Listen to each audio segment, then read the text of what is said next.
Hey, folks. Hello. I know it's short notice. We appreciate y'all coming in. All right, first of all, I want to express my condolences to the families and the victims from El Paso, Texas, Gilroy, California, and South Haven, Mississippi. We know that with all these recent shootings that a lot of folks are on edge, and we want to just reassure our community that we're going to take proactive steps, and we are taking proactive steps to keep you safe. So in light of these incidents, the Memphis Police Department has immediately implemented directed patrols at our shopping areas, especially our malls, our Walmarts, and our other shopping areas. And we will continue to have a very visible and heavy presence on our interstates. We want our citizens and visitors to be able to come, shop, enjoy the city, prepare for school, and go about their daily duties and without any threats of violence or any incidents that would cause one to be alarmed. We encourage everyone to be alert, and if you see anything suspicious, immediately contact law enforcement. And there's a simple phrase that the FBI coined shortly after 9/11. If you see something, say something. We want to thank the Tennessee Highway Patrol and the Shelby County Sheriff's Office for their continued efforts to help us. A couple of things that I think are important that I really want you to put out. You know, what you do matters. You know, in the workplace, in the community, anywhere, what you do matters. And there's three simple things, and I'll go in detail about them, that you can do to help survive a workplace, a church, a school, or some type of shooting incident in a mall or a shopping area.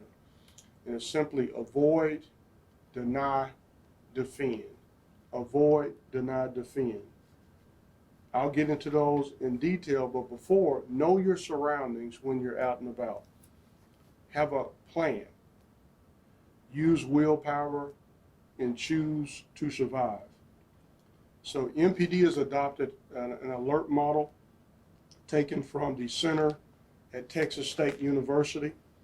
That's where the avoid, deny, defend comes from, and let me go over those.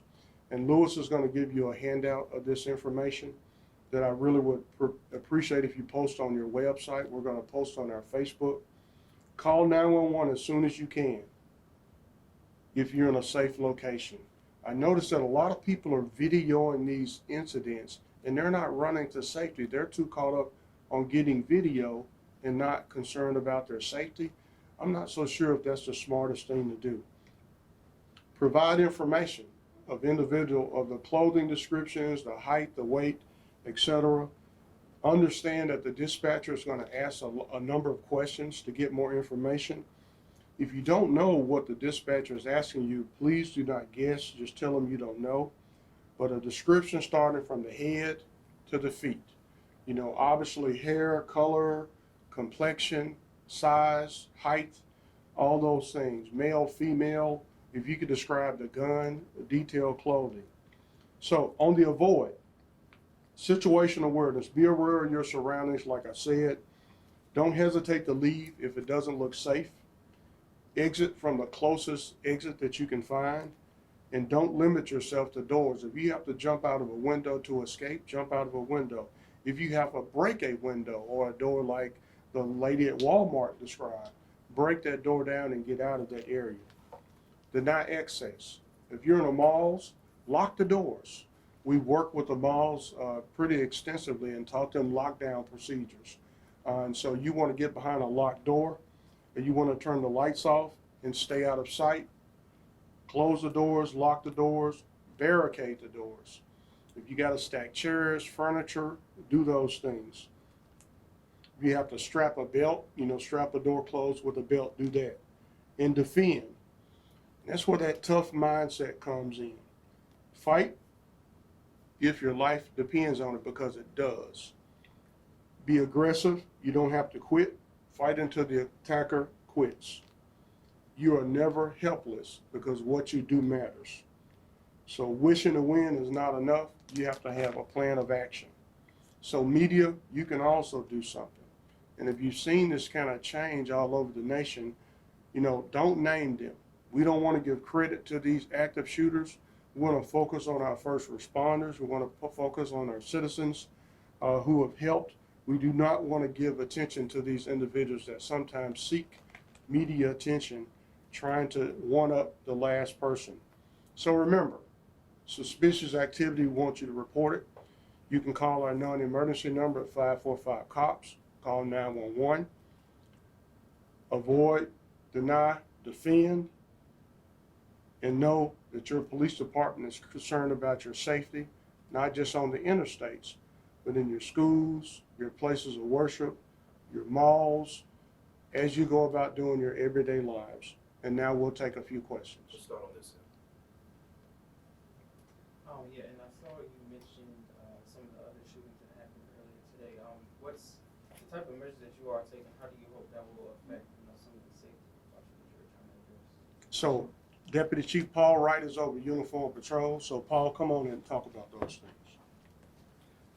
Under the direction of the director himself, we've implemented plans of putting officers on the Walmart lots, the mall lots, and in a way to answer your question, it provides at least that visibility there being there. I think people will see that it's safe to go here.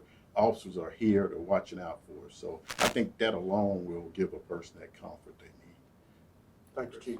Now, the reason of doing this, are you guys worried of any potential copycats, doing it in the local Memphis area? We're always worried about copycats. And so, we've been out all day attending community events all over the city. And one thing that just remained clear is that people were walking up saying, thank you for having your officers here. Thank you for keeping us safe. We appreciate you. And so that's what we're trying to do all over the city. I know you all are also patrolling the interstates. Yes. How do you all plan to use the resources? Because I know you guys are, trying to get more officers on the force. So can you talk about plans to spread those resources with the Walmarts and on the interstates? Yeah, it's tough, but we got some great men and women. So we completed a conference call just probably an hour ago with Shelby County Sheriff's Office. We're reaching out to THP, and the Sheriff Department is great. Every time we need help, we can reach out to Sheriff Bonner and his team, and they're very responsive. So I just want to reassure our citizens that law enforcement in this area, we're also reaching out to Bartlett to talk about the Walmart on stage, reaching out to THP to help make sure we're not missing any gaps. But I tell you, it's tough to be everywhere, every place, every time with the resources we have, but we got some great men and women, and they're going to continue to serve this city. Yes, so since this is coming a little bit after El Paso this morning, explain as an officer, but also as a human, what's the reaction like from you guys, or the conversations like when something like this happens? There's a number of reactions.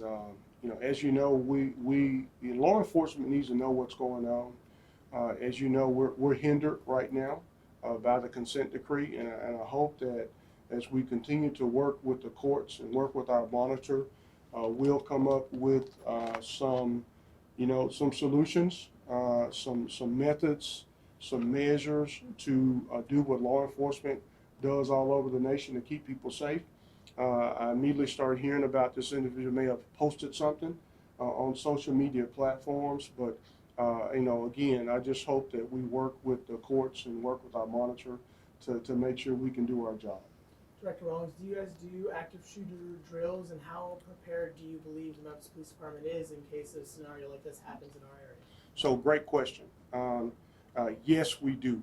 Actually, the Shelby County Schools hosted a luncheon for law enforcement yesterday. So yeah, I think we're just so blessed. We're talking to Dr. Ray, Carolyn Jackson, Chief Darling, Sheriff Bonner was there, and we were talking about doing more active shooter training. I know that the school system has opened up a school that's solely going to be focused on providing a training platform for us. We have done a number of active shooter training, and so the class that's in now, they just finished some active shooter training. As a matter of fact, 2 weeks ago, members of our department were doing a major exercise. So this is something that we do all the time. Obviously, with these situations coming up more and more, we'll do more of that. But again, we got some great officers in this area. And, after the shooting in Mississippi, we visited with the officer that was shot. I talked to him yesterday. He's doing great. So, we've got some great first responders.